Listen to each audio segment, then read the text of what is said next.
সংসদের ভিতরে আপনারা দেখবেন মাঝে মাঝে একজন অবৈতনিক শিক্ষক তিনি আমাদেরকে সবক দেন, এইটা সংবিধান, ওইটা সংবিধান, এইটা ধারা, ওইটা ধারা।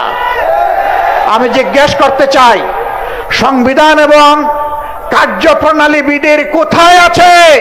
সংসদে আপনি একটা সংবিধান সংশোধন কমিটি করতে পারবেন, মেহেরবানি করে তা দেখিয়ে দেন। আমরা যখন তার প্রতিবাদ করেছি, এখন শুনলাম সংসদের ভিতরেই তারা আওয়াজ দিয়ে সংবিধান সংশোধন কমিটি গঠন করলেন। আমরা এটাকে ঘৃণা করে প্রত্যাখ্যান করেছি। এখন নাকি তারা এটার নাম পাল্টাইয়া নতুন ভাবে এটার আকিকা করতেছেন নতুন নামে। তারা এখন বলতেছেন বিশেষ কমিটি। জনগণের সাথে আর কত ছলচাতুরি করবেন, আর কত দুকাবাজি করবেন? সংসদের ভিতরের কথাগুলো আজকে আর সংসদের হাউসে নাই, এটা দুনিয়ার সর্বত্র চলে গিয়েছে। পদে পদে মিথ্যা বলবেন, ধোঁকা দিবেন, পরিণতির জন্য তৈরি থাকুন। আপনারা হাজার চেষ্টা করলে ওই ফেসিবাদী আওয়ামী লীগ হতে পারবেন না। আপনারা দামি ফেসিবাদ হতে পারবেন। আসল ফেসিবাদকে এই জনগণ পাত্তা দেয় নাই, দামি ফেসিবাদ আবার কিসের? আসসালামু আলাইকুম ওয়া রাহমাতুল্লাহ। প্রিয় বৃহত্তর বরিশালবাসী, আপনারা কেমন আছেন? আলহামদুলিল্লাহি রাব্বিল আলামিন, ওয়াসসালাতু ওয়াসসালামু আলা রাসূলিহিল কারীম ওয়া আলা আলিহি ওয়া সাহবিহি ওয়া আহলি বাইতি আজমাইন। বিভাগীয় শহর ঐতিহ্যবাহী বরিশাল নগরীতে 11 দল কর্তৃক আয়োজিত আজকের এই বিভাগীয় সমাবেশের সম্মানিত সভাপতি জননেতা জনাব অ্যাডভোকেট মুয়াজ্জেম হোসেন হেলাল, আজকের এই সমাবেশে উপস্থিত এনসিপির কেন্দ্রীয় আহ্বায়ক, মহান জাতীয় সংসদে বিরোধী দলীয় চিফ হুইপ জনাব নাহিদ ইসলাম, 71-এর লড়াঙ্গনের লড়াকু যোদ্ধা শহীদ প্রেসিডেন্ট জিয়াউর রহমানের ঘনিষ্ঠজন, এলডিপির সম্মানিত চেয়ারম্যান জনাব ডক্টর কর্নেল অলি আহমদ বীর বিক্রম সহ 11 দলের শীর্ষস্থানীয় নেতৃবৃন্দ, মঞ্চে বসা কেন্দ্রীয়, আঞ্চলিক এবং স্থানীয় নেতৃবৃন্দ, প্রিয় বরিশালবাসী, সাংবাদিক বন্ধুগণ, আমার আগে একে একে সম্মানিত নেতৃবৃন্দ গুরুত্বপূর্ণ বক্তব্য রেখেছেন। দুই একটা বিষয় হয়তো বা রিপিটও হয়ে যেতে পারে, তারপরেও অতি সংক্ষেপে কিছু কথা বলে আপনাদের কাছ থেকে আজকের মতো বিদায় নিতে চাই ইনশাআল্লাহ। আজকে ভোরবেলা ফজরের নামাজ পড়ে বরিশালের উদ্দেশ্যে রওনা করলাম। আস্তে আস্তে ভাঙ্গা পর্যন্ত মোটামুটি একটা অবস্থায় আসলাম। ভাঙ্গা ছেড়ে যখন বরিশালের রাস্তা ধরলাম, তখন দেখি যে ভাঙ্গার পরেই ভাঙ্গা রাস্তা শুরু হয়ে গিয়েছে। পুরাটা রাস্তা বঙ্গোপসাগরের পানির ঢেউয়ের মতো। রাস্তা আবার মাত্র 2 লেনের, একটা বিভাগীয় শহরের রাস্তা, তাছাড়া পাশে আছে কুয়াকাটা, বাংলাদেশের দ্বিতীয় বৃহত্তম সমুদ্র সৈকত, নাকি এইটাই বৃহত্তম আল্লাহ ভালো জানেন। এই রাস্তাটা বরিশালবাসীর প্রাণের দাবি যে এটা 6 লাইনে উপনীত হবে। সরকার এই ব্যাপারে কোনো কথা বলে না, সরকারি দলের এমপিরাও কোনো কথা বলে না। কেন তারা বলে না? কেন তারা জোরে আওয়াজ তুলে না? বোলা বাংলাদেশের অংশ, কিন্তু বাংলাদেশ থেকে বিচ্ছিন্ন। বোলাবাসীর প্রতি এটা কোনো দয়া নয়, দাক্ষিণ্য নয়, করুণা নয়। বোলাবাসীর ন্যায্য পাওনা একটা ব্রিজ, সেই ব্রিজ এখনো হয়নি কেন? তার সিদ্ধান্ত এখনো নেওয়া হয়নি কেন? একনেকে এখনো উঠে নাই কেন? এই সব কিছুর জবাব আমরা জানতে চাই সরকারের কাছ থেকে। প্রিয় বরিশালবাসী, রেল হচ্ছে যোগাযোগের নিরাপদ এবং সহজ মাধ্যম। বাংলাদেশের বিভিন্ন জায়গায় রেল লাইন থাকলেও বরিশালবাসী রেল লাইনের গল্প শুনেছে, রেল লাইন দেখে নাই। কি অপরাধ বরিশালবাসীর? এখানে রেল লাইনও দিতে হবে। এইভাবে ন্যায্য যে দাবিগুলো আছে, আমি সরকারের কাছে আহ্বান জানাই, আপনারা ওয়াদা করেছেন, আপনাদের 31 দফায় বলেছেন আপনারা যদি ক্ষমতায় যান তাহলে সুষম উন্নয়ন করবেন। বরিশালকে বঞ্চিত রেখে আল্লাহর কসম সুষম উন্নয়ন হবে না। তাদের পাওনা তাদেরকে দিতে হবে, তাহলেই সুষম উন্নয়ন হবে। প্রিয় বরিশালবাসী, সংসদে যেদিন আমি ভোলার ব্রিজের ব্যাপারে কথা বললাম, পরের দিন হাউসে বিরতির সময় এই এলাকার একজন সংসদ সদস্য এসে বলে, আপনি দাঁড়াবে নাকি? আমি তো দাঁড়ানো অবস্থায় আছি। জি না, বুলায় দাঁড়াবেন কিনা? বলে বুঝলাম না। বলে যে আগামী নির্বাচনে আপনি কি সেখান থেকে নির্বাচন করবেন? আমি বললাম, বাংলাদেশের প্রতি ইঞ্চি মাটিকে আমি অন্তরে ধারণ করি, বুলায় আমাকে দাঁড়াতে হবে কেন? আমিও বুলার অংশ, ভুলাও আমার অংশ। আমার হৃদয় থেকে বাংলাদেশের 1 ইঞ্চি জমিকে আলাদা করা যাবে না ইনশাআল্লাহ। যেখানেই বঞ্চনা সেখানেই আওয়াজ তুলবো ইনশাআল্লাহ। প্রিয় ভাইরা, আমরা আপনাদের সাথে আছি, আমরা আপনাদেরই। আপনারা কি আমাদের সামনে বিপদে আপদে থাকবেন একসাথে? মোবারকবাদ। এবার আসুন, আজকে যে কারণে এখানে এসেছি, আমরা এসেছি গণভোটে আপনারা হা বলেছিলেন। এদেশের 70% মানুষ হা বলেছে। হা বলার মাধ্যমে তারা জানিয়ে দিয়েছে অতীতের পচা রাজনীতি এবং শাসন ব্যবস্থা আমরা আর চাই না। আমরা পরিবর্তন চাই, নতুন শাসন ব্যবস্থা চাই, নতুন বাংলাদেশ গড়তে চাই।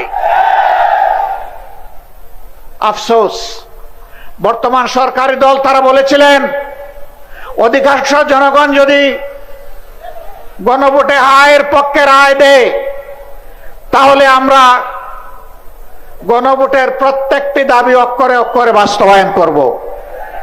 আমরাও বলেছি, তারাও বলেছেন গণভোটে হা বলুন, আমরাও বলেছি গণভোটে হা বলুন। কিন্তু হা যখন বিজয়ী হলো, যেভাবেই হোক মেকানিজম করে তারা যখন ক্ষমতায় চলে গেলেন, তখন হাটা তারা ভুলে গেলেন। এখন বলতে বলতে এসে তারা বলতেছেন আমরা কখনো সংস্কারের কথা বলি নাই। না না বন্ধুরা, আপনারা সত্য বলছেন না, আপনারা মিথ্যা বলছেন। কারণ আপনাদের 31 দফা সংস্কারের দাবির প্রথম দফাই হচ্ছে সংস্কার। এখন বলেন যে সংস্কার কি জিনিস বুঝি না। আসেন আমরা সংবিধান সংশোধন কমিটি করি।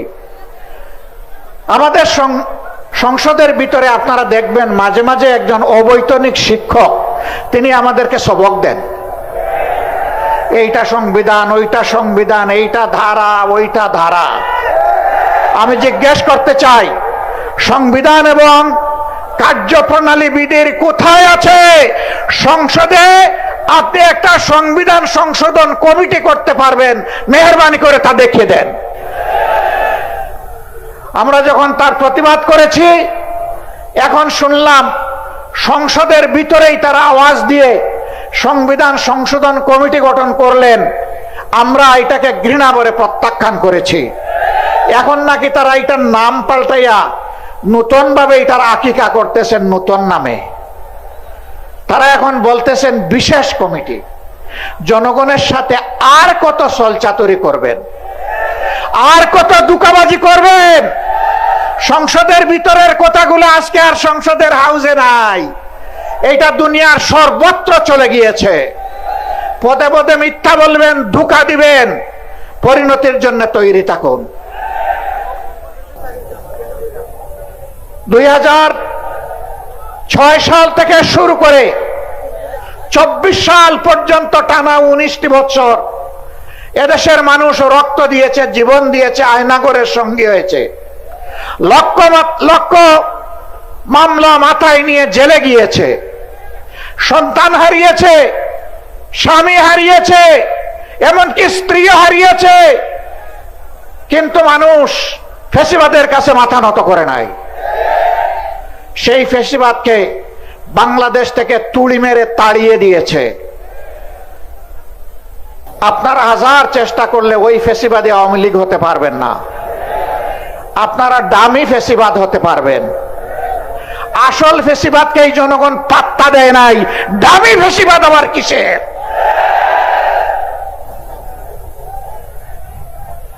ফেসিবাদ যে পথে হেঁটেছে আপনারা সেই পথে হাঁটছেন। ফেসিবাদের খাসলতের একটারও পরিবর্তন আনেন নাই। 133টা অর্ডিন্যান্স জারি করা হয়েছিল, যেই অর্ডিন্যান্স গুলো ফেসিবাদের জন্ম দিয়েছিল তার সবগুলা বিএনপি রেখে দিয়েছে। এটা জাতির সাথে বিশ্বাসঘাতকতা। তারা বলে সুন্দর করে আমরা আরো ভালো করে এগুলা নিয়ে আসব। তো এ পর্যন্ত 6 মাস চলে যাচ্ছে, কই ভালো করে তো একটা আনতে পারলেন না।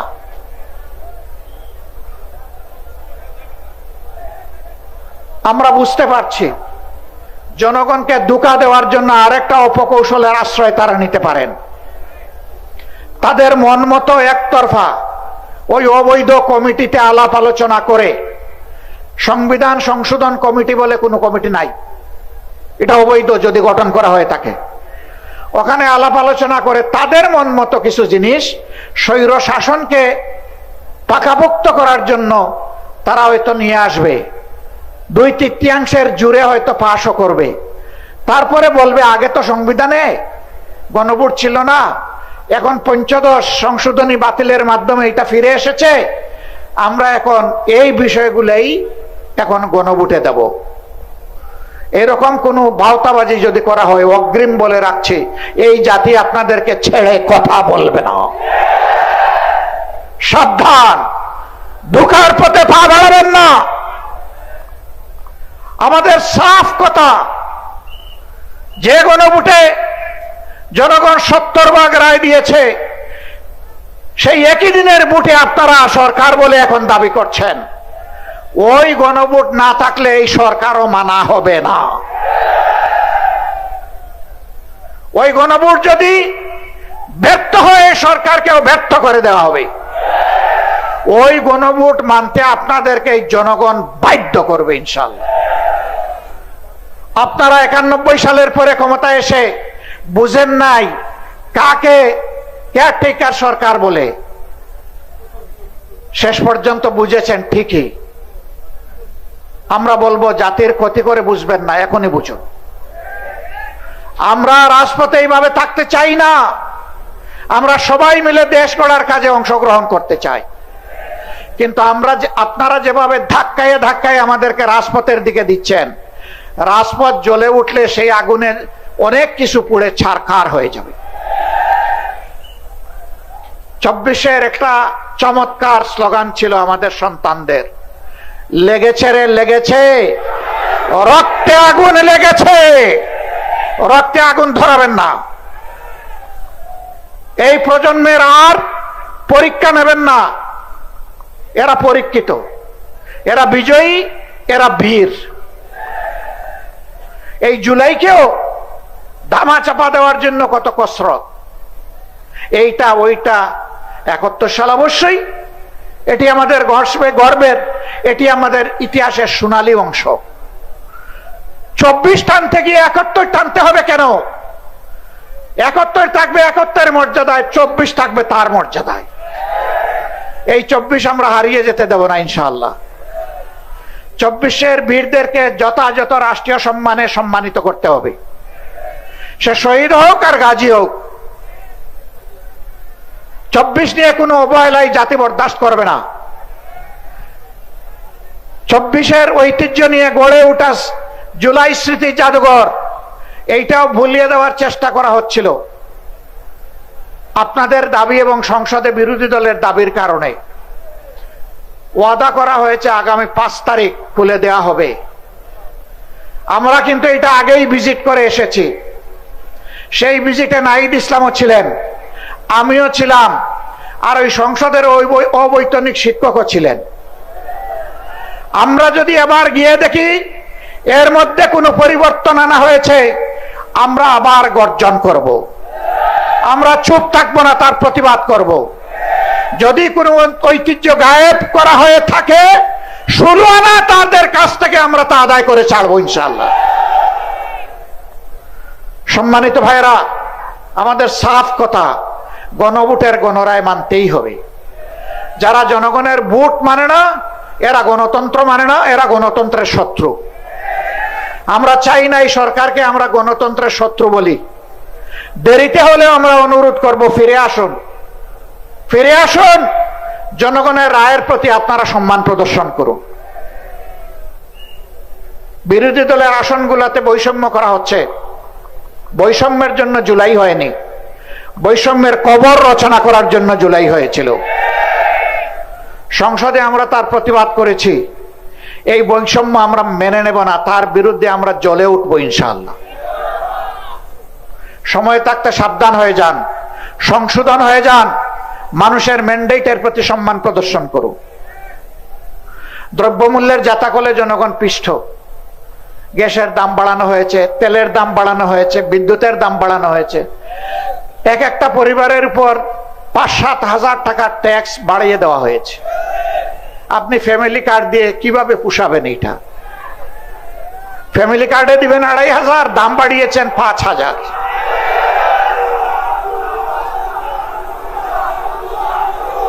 সম্মানিত ভাইরা, ইনশাআল্লাহ যদি এর ভিতরে তারা না মানেন, সিলেটে আমাদের সমাবেশ রয়েছে ২৫ তারিখ।